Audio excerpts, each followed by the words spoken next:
So hello and welcome, आप सभी लोगों का बहुत बहुत स्वागत। क्लास 11 के 2023 और 24 लेक्चर सीरीज के हिसाब से वीडियो लेक्चर सीरीज आप सभी के लिए बहुत इंपॉर्टेंट होने वाली है।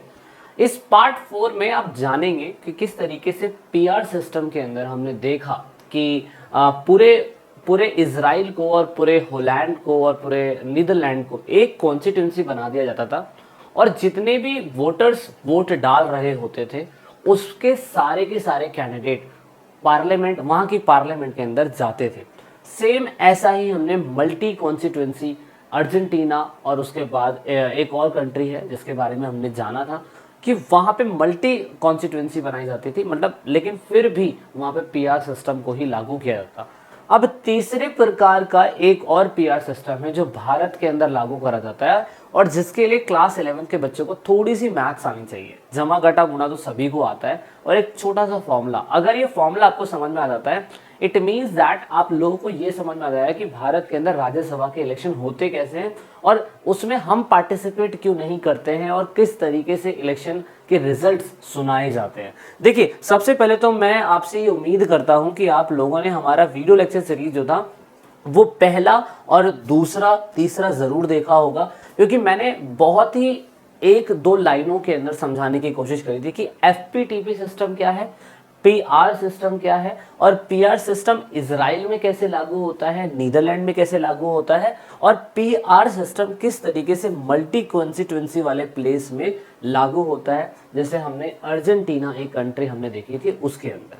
अब हम बात ये करने जा रहे हैं कि इंडिया के अंदर ये पीआर सिस्टम लागू किस तरीके से होता है और ये जो नया तरीका हमने अडॉप्ट करा है जिसे हम STV बोलते हैं, क्या बोलते हैं, STVE बोलते हैं, या मुझे एक सेकंड में देख लेता हूँ एक बार क्या है ये। इसको बोला जाता है STVS मतलब हमारे भारत में जो राज्यसभा का इलेक्शन होता है उसमें STVS जो है वो लागू करा जाता है। Each state have its own seat. अब आप समझिए पहली बात तो कि लोकसभा और राज्यसभा में डिफरेंस क्या होता है। आप जब ही समझ पाएंगे कि STV सिस्टम क्या है और जनता वोट कैसे डालती है और जनता किनको चुनती है, वो लोग किनको चुनते हैं। मैं थोड़ा सा बेसिक बताऊंगा ताकि आप लोगों को पहले तो समझ में आ सके कि हम टॉपिक क्या पढ़ने जा रहे हैं। देखिए, इलेक्शन भारत के अंदर कितने तरीके के होते हैं। इलेक्शन भारत के अंदर मोस्टली हमारे मैं मोटा मोटा बता रहा हूँ, एक तो लोकसभा हो गया और उसके बाद एक आपका राज्यसभा हो गया। राज्यसभा का इलेक्शन जो होता है वो कब होता है वो हमें पता भी नहीं चलता है, लेकिन लोकसभा का इलेक्शन हर 5 साल के अंदर होता है और जनता ही इसमें वोट डालती है और ये बड़ा ही आसान प्रोसीजर है जो आप लोगों को समझ में आता है। मतलब जनता जाए अपने कॉन्स्टिट्यूंसी में, बंदे को देख ले, चेहरा देख ले, 10 बंदे खड़े हुए हैं, उनमें से किसी एक बंदे को वोट डाल देगी। वोट डालने के बाद अगर उसकी सरकार के बंदे ज्यादा आ गए तो उसकी सरकार बन जाएगी। नॉर्मल सा यही तरीका होता है। लेकिन राज्यसभा के इलेक्शन के अंदर STVS सिस्टम अडॉप्ट करा जाता है और ये पीआर सिस्टम से थोड़ा सा डिफरेंस है। ये पीआर सिस्टम से थोड़ा सा डिफरेंट है और ये याद रखना कि इसमें जो जनता होती है, जो पीपल होते हैं, जो मैंगो मैन होते हैं, वो कभी भी पार्टिसिपेट नहीं करते। हाँ, लेकिन इन जनता के द्वारा जो चुने हुए लोग होते हैं, जिन्हें आप विधायक कहते हैं, जिन्हें आप MLA कहते हैं, ये MLA जो होते हैं, ये जो MLA होते हैं ना, ये MLA ही राज्यसभा के लोगों को चुनते हैं। अब सिंपल सा कोटा आपको क्या समझ में आ गया? आपको ये समझ में आया कि इसमें जनता पार्टिसिपेट करती है और इसमें जनता पार्टिसिपेट नहीं करती है। इसमें वो लोग पार्टिसिपेट करते हैं जो पूरी तरीके से जनता के द्वारा अपॉइंट जो MLA थे वो यहाँ पे चुने जाते हैं। अब इसमें क्या लिखा हुआ था? इसमें लिखा था each state have its own seat. हर राज्य की जनसंख्या के हिसाब से अपनी खुद राज्यसभा की जो सीटें होती है वो होती है। जैसे मान लीजिए कि उत्तर प्रदेश की जनसंख्या सबसे ज्यादा, तो राज्यसभा की सीटें वहां सबसे ज्यादा होगी। असम की सीटें जो है, असम जो जगह है वहां पर क्या कहते हैं, नाना करके भी 2-3 राज्यसभा की सीटें। राजस्थान के अंदर भी राज्यसभा की सीटें होंगी, दिल्ली के अंदर भी राज्यसभा की सीटें होंगी, बिहार में भी राज्यसभा की सीटें होंगी। मतलब पूरे भारत की 28 यूनियन टेरिटरी के अंदर आपको राज्यसभा की सीटें उनकी जनसंख्या के अनुसार मिल जाएगी। अब राज्यसभा के लोगों को चुनता कौन है वो आप ये देख सकते हो कि राज्यसभा के लोगों को जनता के द्वारा चुने हुए जो MLA होते हैं वो राज्यसभा के लोगों को चुनते हैं। अब देखिए, अब आएगा आपका फॉर्मूला। देखिए, seat determine on the basis of population of the state, ये मैंने बता दिया, कहीं पे 80 है, कहीं पे 60 है, कहीं पे 70 है, इसको जनता नहीं चुनेगी। दूसरी बात क्या हो गई, अब देखो यहाँ पे लिखा हुआ है कि Rajya Sabha MP are elected by the member of legislative assembly, यानी कि एमएलए। मान लेते हैं कि ये उत्तर प्रदेश है, इस उत्तर प्रदेश के अंदर 2 इलेक्शन हुए। एक इलेक्शन डायरेक्टली बोला जाएगा जिसमें जनता ने डायरेक्टली अपने लोगों को चुना, वो लोकसभा के क्या हो गए, वो लोकसभा के वो लोकसभा के क्या हो गए, वो लोकसभा के हो गए एमपी, वो लोकसभा के एमपी हो गए। एक इलेक्शन हुआ जो इनडायरेक्टली हुआ लेकिन उसे जनता ने नहीं चुना, और वो भी एमपी हुए, और वो लोकसभा के नहीं, वो राज्यसभा के एमपी हुए, और ये लोकसभा के एमपी हुए, है ना। लेकिन आपको पता होगा कि यहाँ पे एक और इलेक्शन होता है जिसे हम एमएलए के इलेक्शन कहते हैं, और उसे हम कौन से इलेक्शन बोलते हैं, member legislative assembly. Full form इसकी यही है, मेंबर लेजिस्लेटिव असेंबली, और ये सिर्फ यूपी के अंदर ही काम करेगी। मैं अगर आप लोगों को पॉलिटिकल पढ़नी है, पॉलिटिकल समझनी है, तो ये याद रखना आप लोग कि इतना तो बेसिक आपने समझना है कि किसी भी एक स्टेट के अंदर डायरेक्ट में एमपी भी चुना जाता है और डायरेक्ट में आपका एमएलए भी चुना जाता है। एमएलए सिर्फ जो होता है वो आपका यूपी के अंदर ही काम करेगा, बिहार के अंदर काम नहीं करेगा। पर जो ये वाला एमएलए जो लोकसभा के अंदर चुना गया है वो दिल्ली आके राज भी करेगा, कानून बनाने में मदद भी करेगा। लेकिन ये जो एमपी होगा, ये जो राज्यसभा का एमपी होगा, इसको ये वाले एमएलए, यहीं के एमएलए जो होंगे उसको चुनेंगे। अब कोटा समझिए क्या होता है। देखिए कोटा का फॉर्मूला बड़ा ही खतरनाक है, और अगर आपको ये चीज समझ में आ जाती है तो इसका मतलब ये है कि आप थोड़े से अपनी क्लास में जो सद्बुद्धि वाले बच्चे हैं ना, उनसे थोड़े से अलग है। मतलब थोड़े से तो समझदार आप है कि आपको थोड़ी बहुत मैथ्स आज भी याद है आपकी मेमोरी के अंदर कि क्लास 10th में मैथ्स आपने करी थी। चलिए समझने की कोशिश करते हैं, मैं जितना समझा सकता हूँ पूरा मैं जोर लगाऊंगा, आप भी समझने की कोशिश करिएगा।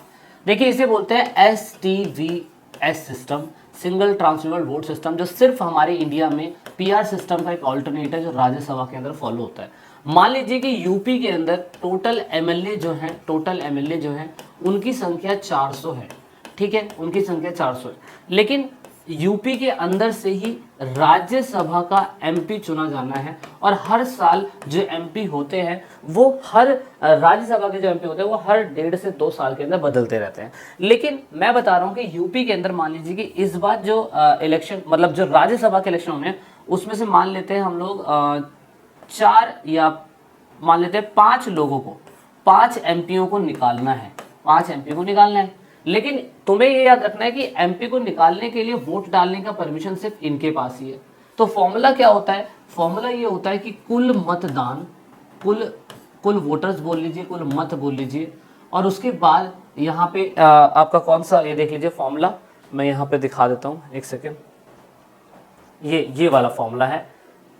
कुल मतदान, कुल विजयी उम्मीदवार, कुल विजयी उम्मीदवार कितने हैं, 5, क्योंकि 5 लोगों को निकालना है, +1, और उसके बाद इसका ब्रैकेट में एक फॉर्मूला आ गया +1।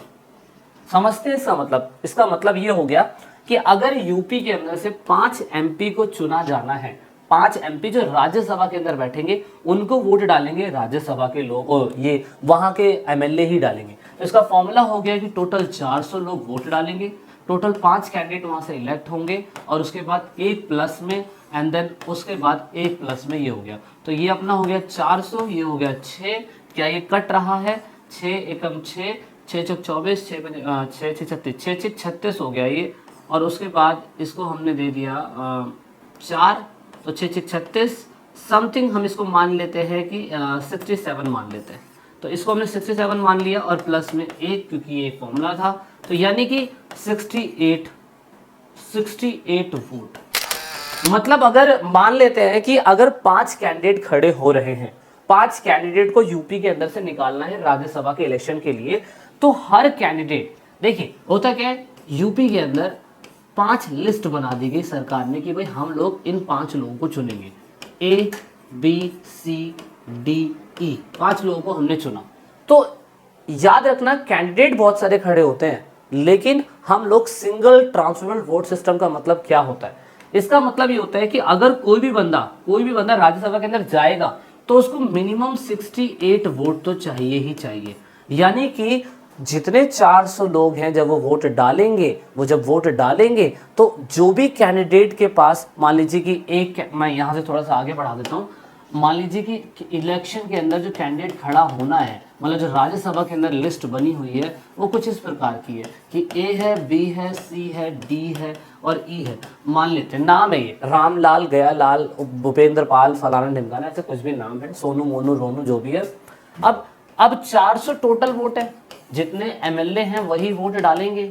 और अब वोट बार बार डाल सकते हैं, ये अपनी प्रेफरेंस के हिसाब से डालेंगे। वो कहेंगे यार मेरे हिसाब से पहले ई कैंडिडेट होना चाहिए, बी कैंडिडेट होना चाहिए, फिर डी होना चाहिए, फिर फलाना होना चाहिए, मतलब 5 कैंडिडेट की उन्हें प्रेफरेंस मिलेगी। वो 400 लोग अपने सीनियर के वाइस से जिसको जो चाहते हैं उसको वोट डालते रहेंगे। 400 लोगों को हर बार सीटें मिलती रहेंगी और प्रेफरेंस के हिसाब से वो अपना वोट डालते रहेंगे। अब याद रखना ये नॉर्मल इलेक्शन से बिल्कुल अलग है, इसलिए एसटीवी सिस्टम समझना इतना सबके बस की बात नहीं है। सबके बस की बात इसलिए नहीं क्योंकि इसके अंदर बेसिक सा फॉर्मूला लगता है और वही फॉर्मूला ही समझना होता है और कुछ नहीं है, मैथ्स है, क्योंकि मैंने पहले ही आपको बता दिया। अब मान लीजिए 400 लोगों ने प्रेफरेंस के हिसाब से वोट डाल दिया।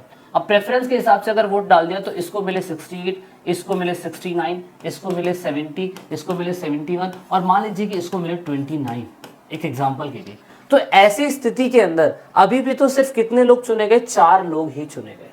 तो जो 5वां व्यक्ति चुना नहीं गया ना, इसके जो वोटों का परसेंटेज है, जो भी वोट इसको मिले वो इन 4 लोगों को बांट दिए जाएंगे। इसीलिए सिस्टम को बोला गया STVS system, single transferable vote system. जो भी लास्ट में कैंडिडेट जिसको कोटा प्राप्त नहीं हो रहा 68 सीटों का, वो भी किस फॉर्मूले के हिसाब से? इस फॉर्मूले के हिसाब से। देखो हर यूपी के अंदर मैं बोल रहा हूँ कुल वोटर्स इतने, राजस्थान के अंदर क्या पता इससे ज्यादा हो, बिहार के अंदर इससे ज्यादा हो और राजस्थान के अंदर इससे ज्यादा हो, लेकिन वोटों का कोटा ऐसे निकाला जाता है। मतलब सिंपल सा क्या है कि कुल वोट मान लेते हैं, कुल वोट होंगे राजस्थान के अंदर 600, वहां से चुने जाने हैं मान लीजिए 7 लोग, तो 7 लोगों का ये फॉर्मूला लगा के वोटों का कोटा निकाल लेना।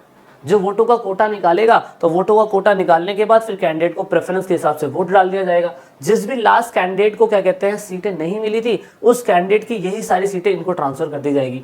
तो फिर दोबारा से एसटीवी इलेक्शन होगा और वो भी सेकंड लेवल पे होगा, STVS सेकंड लेवल पे। क्यों? कारण ये है कि इस व्यक्ति को, जो 5वां व्यक्ति हमें चुनना था, उसको सीटें मिली नहीं, तो उसको दोबारा वोट डाला जाएगा, दोबारा लोग वोट डालेंगे, फिर दोबारा प्रेफरेंस के हिसाब से 5 लोगों को चुना जाएगा। सो ये बड़ा ही गुत्थी वाला खेल है। और इसी हिसाब से देखिए किसी भी राज्यसभा, मुझे भी कई सालों से ये लगता था कि राज्यसभा का इलेक्शन, अगर मान लीजिए कि राज्यसभा के अंदर 40 लोग होते हैं, मतलब एक छोटा सा एग्जांपल कि यूपी से 40 लोगों को चुना जाना है, लेकिन एक बारी में यूपी से 40 लोग कभी नहीं चुने जाते हैं। कारण ये है कि हर बार कोटा मिलता रहता है, क्योंकि राज्यसभा के अंदर हर 2 साल 1.5 साल के अंदर लोग निकलते रहते हैं। मान लीजिए इस बार यूपी के अंदर से 4 कैंडिडेट लेके जाने हैं, तो पिछली बार, अगली बार राजस्थान से लेके जाएंगे, अगली बार आसाम से लेके जाएंगे। ऐसे लोग राज्यसभा के अंदर से निकलते रहते हैं और यहाँ से लोग राज्यसभा के बाहर से लोग आते रहते हैं। तो इसीलिए एक छोटा सा एग्जाम्पल था STV सिस्टम समझना। STV सिस्टम समझना सबके बस की बात नहीं है, लेकिन थोड़ा सा लेंथी प्रोसेस है। लेकिन हमारे राष्ट्रपति के इलेक्शन में भी ऐसे होता है, राज्यसभा के इलेक्शन में भी ऐसे होता है और उपराष्ट्रपति के इलेक्शन में भी ऐसे होता है, जिसमें वहां के कैंडिडेट जो है वोट डालते हैं। सो ये आई होप आपको समझ में आया होगा कि यहाँ पे निर्वाचित होने के लिए उम्मीदवार को न्यूनतम कोटा प्राप्त करना होता है ताकि वो प्रेफरेंस के हिसाब से सिलेक्ट हो सके।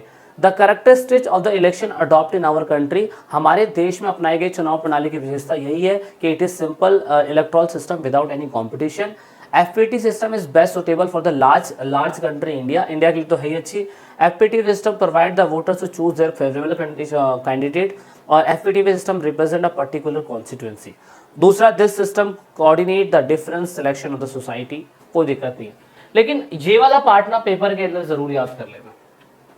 अगर जिस बंदे ने FPTP सिस्टम समझा, जिस बंदे ने इजराइल का इलेक्शन समझा, जिस बंदे ने अर्जेंटीना पुर्तगाल का इलेक्शन समझा और जिस बंदे ने भारत के अंदर राज्यसभा का इलेक्शन कैसे STV सिस्टम से होता है उसको समझा, तो उसको ये लिखना कोई बड़ी बात नहीं है। जैसे यहाँ पे FPT सिस्टम के अंदर हमारे इंडिया के अंदर जो पूरा राज्य है वो अलग अलग कॉन्स्टिट्यूंसी में डिवाइड कर जाता है, जबकि इसमें ऐसा नहीं होता। ये सिंगल कॉन्स्टिट्यूंसी होगी या मल्टी कॉन्स्टिट्यूंसी होगी, लेकिन पूरा देश होगा।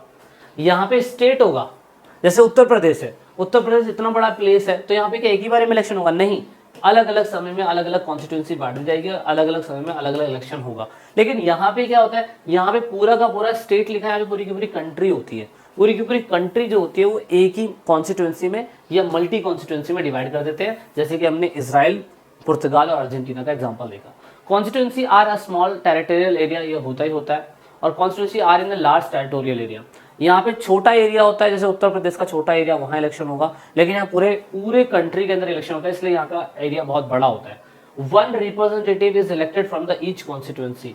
अब ऐसा नहीं है, ये थोड़ा सा गलत भी लिखा हुआ है लिखने वाले ने, कि एक एरिया से एक ही रिप्रेजेंटेटिव चुना जाता है, ऐसा नहीं है, ज़्यादा भी हो सकते हैं। Elected more than 1 person from a constituency, ये तो होता ही है, क्योंकि हमने कहा कि जिसको जितना वोटों का कोटा मिलता है वो ऑफ कोर्स क्या कहते हैं उतने परसेंटेज ही सरकार उनके पास आती है। Vote for the candidate, vote for the political party, ये थोड़ा सा डिफरेंस है, ये आप समझ लीजिएगा। यहाँ पे हम जनता जो है अपने चेहरे को वोट देती है, अपने नेता को वोट देती है, जिसको जानती है, लेकिन पीआर सिस्टम के अंदर जनता चेहरे को वोट नहीं देती है, पार्टी को वोट देती है, ये हमने पहले ही समझ लिया था। A party get more seat which party get more candidate, एक पार्टी को अधिक सीटें मिल सकती है जो पार्टियां अधिक उम्मीदवार उन्हें मिलते हैं। यहाँ पे कुछ भी हो जाए, कितनी भी सीटें मिले, किसी को कम भी मिली है तो भी उसकी सरकार बनेगी, ये पीआर सिस्टम का डिफरेंस है। ये जरूर याद रखना, ये पेपर के पॉइंट ऑफ व्यू से बहुत ज़्यादा इंपॉर्टेंट है, ये पेपर में ज़रूर आता है। सो गाइज, ये था आपका एसटीवी सिस्टम जो आपने समझा है, ये जरूर याद रखिएगा। क्लास 11 का पूरा सिलेबस आपको फ्री ऑफ कॉस्ट मिलता है, तो चैनल को सब्सक्राइब करिए, वीडियो को लाइक करिए। जय हिंद, जय भारत, वंदे मातरम, भारत माता की।